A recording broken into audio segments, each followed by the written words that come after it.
Julian Assange. Julian Assange. Julian Assange. Julian Assange. Years inside the Ecuadorian embassy in London. 5 years in London's Belmarsh prison. Julian is the most famous political prisoner in the world. He published a list of the most wanted leaks.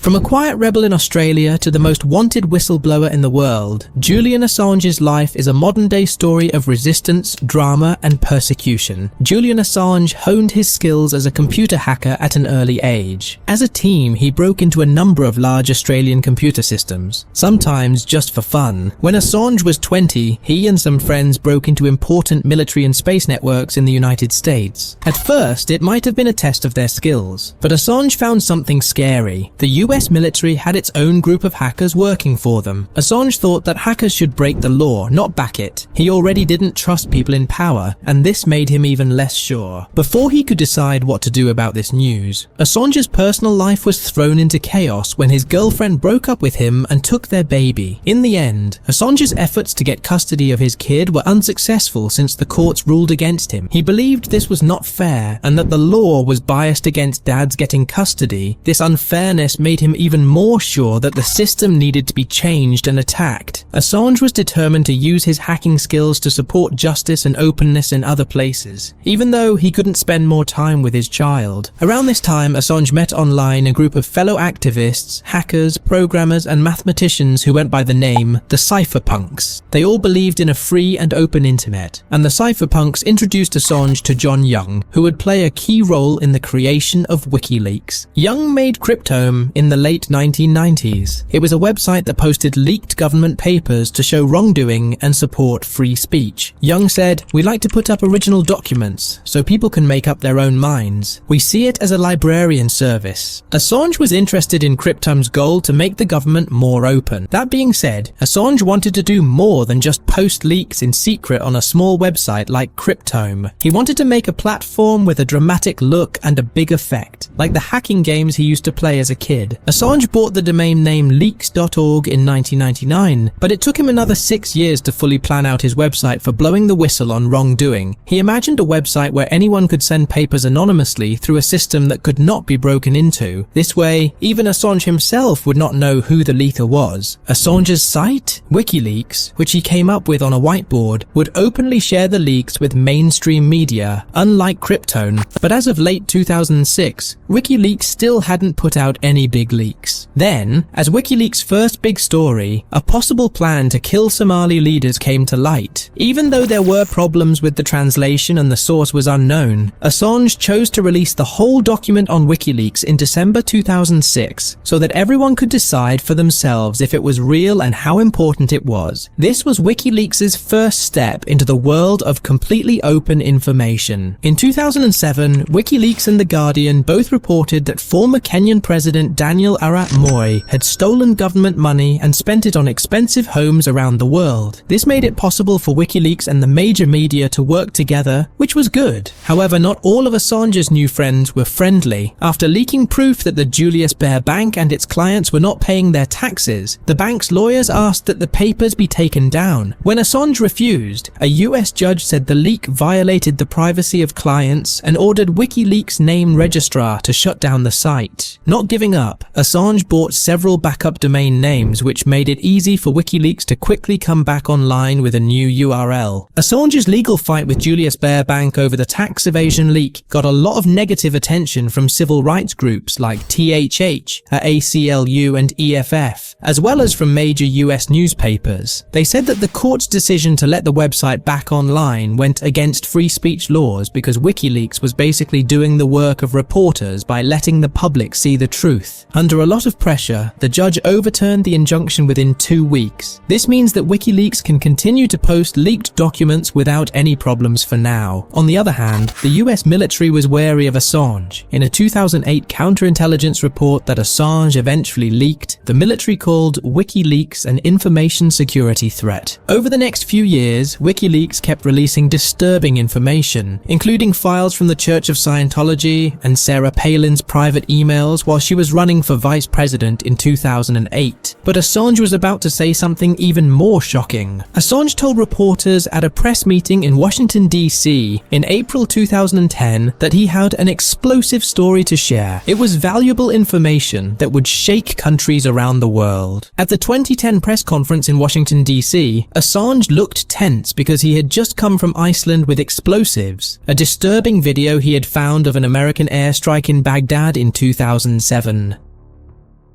Alright, we got a guy with an RPG. Coming to fire. So, you're on 3 to engage, over. Light them all up. Hey, Roger.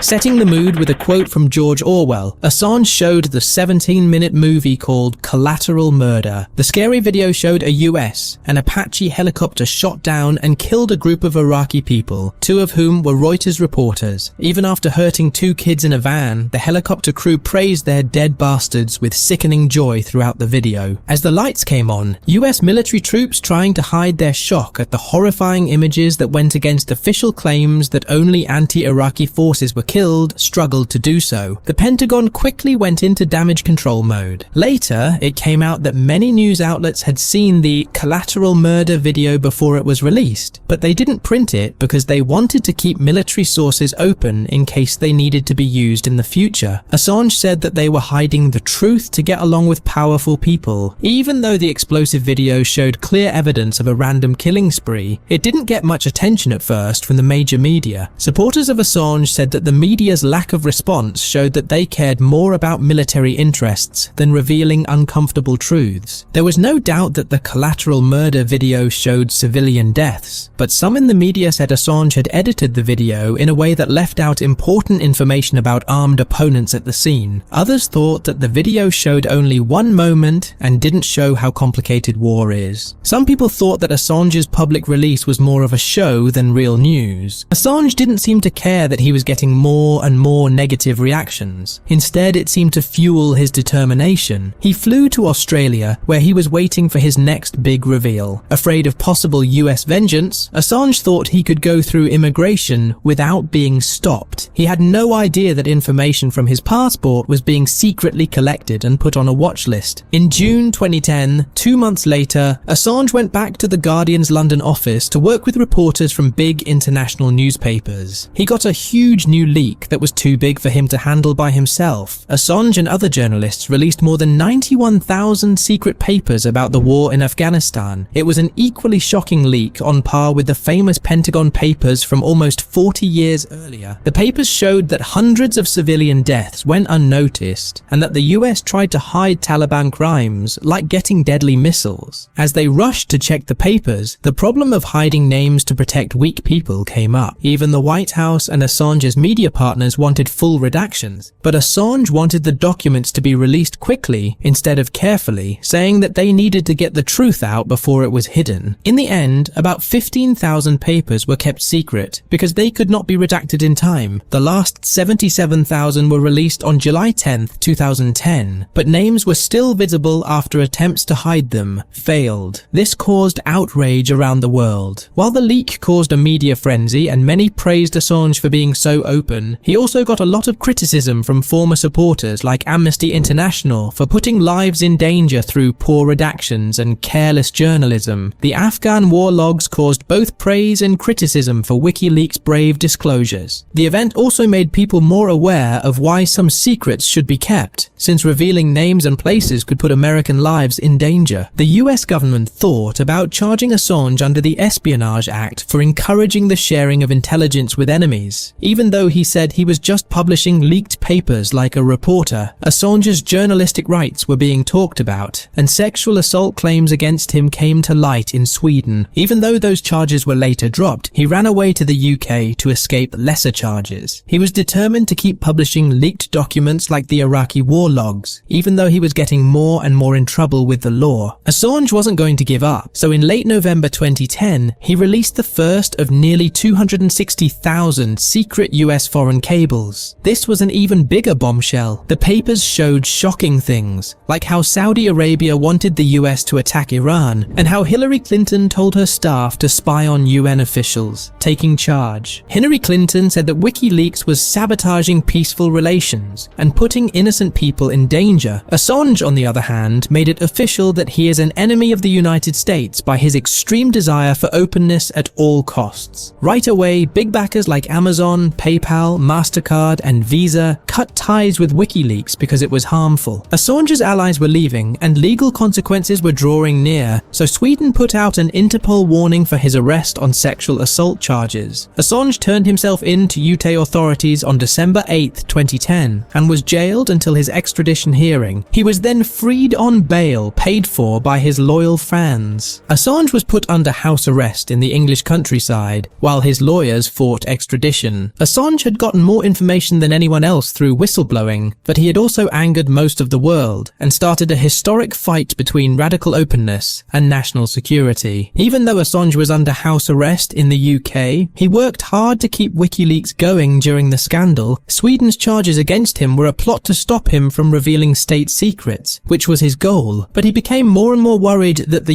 US might extradite him and charge him under the Espionage Act, which could lead to a death sentence. Even though Assange's lawyers tried to stop him from being sent to Sweden by appealing to the UK Supreme Court, the British government agreed to send him there in June 2012. A lot of people who supported him thought he would leave on his own because Assange had said the charges were false and that WikiLeaks could work without him. Instead, on June 19, Assange went into hiding, changing how he looked to sneakily get to Ecuador's embassy in London to ask for refuge. He had been working on this backup plan with Ecuador's government, which was against the US and would grant asylum claims, especially when the death penalty was a possibility. When the UK told Assange that staying in the embassy would mean breaking his bail and costing his backers $240,000, he agreed to what would happen. He refused to give up, which made British cops surround the embassy. Now that the UK said they would raid the Ecuadorian embassy if Assange wasn't turned over, things got worse. To protect the embassy's independent territory, Ecuador increased security. Outside, London police were always there and said they would arrest Assange right away if he ever came back to British land. To stay out of jail, Assange basically locked himself in a small room in the embassy building for years on end. Even though he was legally free, he had to live in a very limited space. To hide conversations, he played white noise, and he was constantly worried that he might be poisoned or get sick enough to need medical care outside of his home, which could lead to his arrest. Ecuador kept a close eye on Assange's visitors, routines, and even minor health problems like a broken tooth. They wouldn't let him see a doctor because that could make him an enemy of the state. The person who became famous for blowing the whistle was now paying the price for giving up his freedoms in the name of radical truth and transparency. Assange didn't give up. He kept planning big WikiLeaks releases, like the 2016 leak of DNC and Clinton campaign emails right before the election, which many people saw as an attack on Hillary Clinton's campaign. Besides that, he put out dossiers about US participation in Yemen and other controversial information. Assange refused to stop publishing leaked papers that made world governments very angry while he was being held in the Ecuadorian embassy. This included the shocking release in 2016 of emails that were bad for Hillary Clinton's presidential campaign and were thought to have come from Russian hackers. As Assange's leaks became more and more anti-US, there were many claims that he was working with Russia to hurt American interests. The US government became even more determined to bring charges against Assange. In Ecuador, people also didn't like their famous house guest as much because he was mistreating embassy staff and leaking information that showed corruption in the government. When a candidate who was against Assange won the 2017 presidential race, it was over for Assange. British cops were allowed into the embassy on April 11, 2019, and finally caught Assange while he yelled defiantly about resisting. When the troubled whistleblower was arrested, the end of his long stay in asylum ended with him being jailed for computer crimes. The US is still trying to extradite Assange, but his lawyers have fought hard to keep him locked up in England's Belmarsh prison. Assange has one last appeal scheduled for early 2024. If he is returned, he could spend up to 175 years in prison, which is a very high price to pay for his campaign to tell radical truths. Whistleblowers live a crazy life because governments, the media, and even their own loved ones look at what they do and wonder if telling the truth is worth the risk. Don't forget, sometimes the most captivating stories aren't entirely factual, and the accepted version of events might not be the whole picture. Thanks for watching. Like, share and subscribe.